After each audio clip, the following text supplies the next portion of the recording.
दे वहाँ पीछे पीछे वाला था।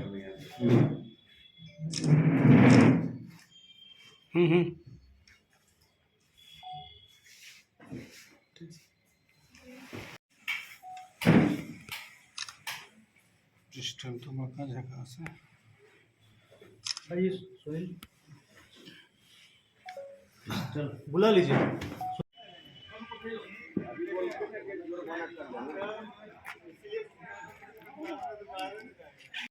जैसा कि पूर्व में भी आपको ज्ञात है कि 5 तारीख को जो है रात्रि करीब 9 बजे टाउन थाना एसएचओ को सूचना मिली कि संदर मोहल्ला के पास जो है फायरिंग की घटना को अंजाम दिया गया है और अपराधकर्मी फायरिंग करने के बाद मौके वारदात से बाइक पर सवार होकर के फरार हुए हैं। इसके बाद जो है थानाध्यक्ष के द्वारा बड़ी पदाधिकारियों को सूचित किया गया। पुलिस अधीक्षक महोदय के द्वारा तत्काल जो है सभी थाना को, सभी गश्ती दल को वायरलेस के माध्यम से अलर्ट किया गया और एक जो है सघन छापामारी और तलाशी अभियान चालू किया गया। इसी बीच में थानाध्यक्ष टाउन, डीआईओ की टीम, थाना की गश्ती एवं अन्य पदाधिकारी लगातार जो है अलग अलग रूट में अपराध कर्मियों के जो भागने की संभावित दिशा हो सकती है उसमें छापामारी अभियान चला रहे थे। इसी क्रम में जो है एक बाइक तेजी से जो है पुलिस की गाड़ी को देख करके बाईपास मोड़ की तरफ लड़खड़ाते हुए आगे बढ़ी।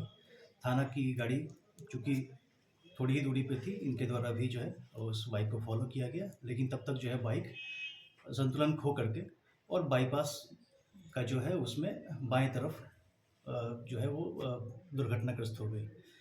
थाना के द्वारा तत्काल जो है 2 व्यक्ति जो वहाँ पे गिरे हुए थे उन दोनों को ही उठा करके और जो अस्पताल है वहाँ पे भर्ती करवाया गया। दोनों का ही वहाँ पे मेडिकल टेस्ट किया गया। एक चूँकि होश में थे, उनका ब्रेथ एनालाइज़र किया गया, वो शराब के नशे में थे और जो दूसरे चूँकि उसमें अनकॉन्शियस थे, उनका ब्लड सैंपल भी लिया गया था। डॉक्टर के द्वारा प्रथम दृष्टया बताया गया कि वो भी शराब के नशे में थे। पूरा जो घटनाक्रम है उसके बाद जो है इसमें लगातार हम लोगों ने इसका फॉलोअप लिया कि घटना किस प्रकार से हुई है और उसमें क्या कुछ इसके पीछे की वजह रही है। इसमें यह पता हुआ कि इसमें जो अभियुक्त हैं आकाश कुमार उर्फ बउआ सिंह, दूसरा सुमित कुमार उर्फ विक्की सिन्हा और अजय कुमार, ये तीनों शराब के नशे में इस कांड के जो वादी अमित कुमार उनके पास गए थे और चूँकि इन लोगों को लग रहा था इसमें आकाश उर्फ बउआ जो है पूर्व में भी लगभग 1 महीना पहले गोलीबारी की घटना ही टाउन थाना क्षेत्र में हुई थी, उसमें ये वांटेड थे। इन लोग को लग रहा था कि वादी के द्वारा इनकी मुखबिरी भी की जा रही है और अन्य जो है ज़मीन संबंधी विवाद भी जो है छिटपुट विवाद इनके साथ हुआ था। इसी क्रम में शराब के नशे में ये लोग वहाँ पे गए और वादी के साथ उलझे। उसी क्रम में जो है पिस्टल निकाल करके वादी पे वार करने का प्रयास किया गया, जिसमें कि हाथापाई के क्रम में गोली चली जो कि इन्हीं के साथ के एक व्यक्ति के हाथ में लग गई, अजय सिंह के हाथ पे लग गई। तब ये तीनों ही वहाँ से फरार हो गए। चूँकि खुद ये घटना कारित करके वहाँ से फरार हो रहे थे, इसलिए ना तो पुलिस को कोई सूचना दी गई, ना ही किसी अस्पताल में इलाज करवाने के लिए ही उनको ले जाया गया।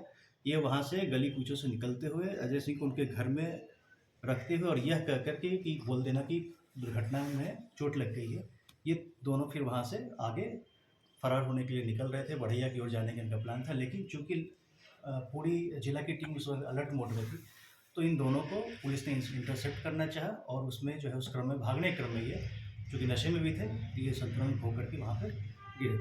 एक कारण ये भी था, जब पूछताछ इनसे हुई तो बताया गया कि जिस हथियार से गोली चलाई गई थी, इनको ऐसा लगा कि अगर हथियार के साथ पकड़े जाएंगे तो हो सकता है कि जो है इनका अभियोग ज़्यादा बड़ा हो सकता है। इसी के लिए हथियार को फेंकने के क्रम में जो है वहाँ पर उस जगह पर ये अपना बैलेंस खोए थे। इनकी निशानदेही पे फिर इनको जो है उचित उपचार के बाद वहाँ पे ले जाया गया और इनकी निशानदेही पे है वहाँ पर सघन तलाशी अभियान चलाया गया उस घटना जहाँ पर दुर्घटना हुई थी और वहाँ से हथियार को भी बरामद किया गया। इस प्रकार से इस घटना में सम्मिलित तीनों अपराधकर्मियों को गिरफ्तार किया गया। एक देसी पिस्टल, 3 जिंदा कारतूस, 1 खोखा और 1 मोटरसाइकिल जो घटना में प्रयुक्त हुई थी और दुर्घटनाग्रस्त भी हो गई थी, उसको बरामद किया गया। तो कुल मिलाकर के इसमें तीनों की गिरफ्तारी हो गई है। इसको हम लोग, चूँकि ये आर्म्स एक्ट से जुड़ा हुआ मामला है, स्पीडी ट्रायल में रखते हुए इसमें दोषियों को हम लोग उचित सजा दिलवाने का प्रयास करें। हथियार सर किसका है, ये स्वीकार किया? जी, हथियार बिल्कुल स्वीकार किया। घटना की सारी जो है ब्यौरा उन्होंने दिया और उनकी निशानदेही पे जो है फिर हम लोगों ने हथियार जाकर के वहाँ से बरामद किया। वाला बता देंगे सर कल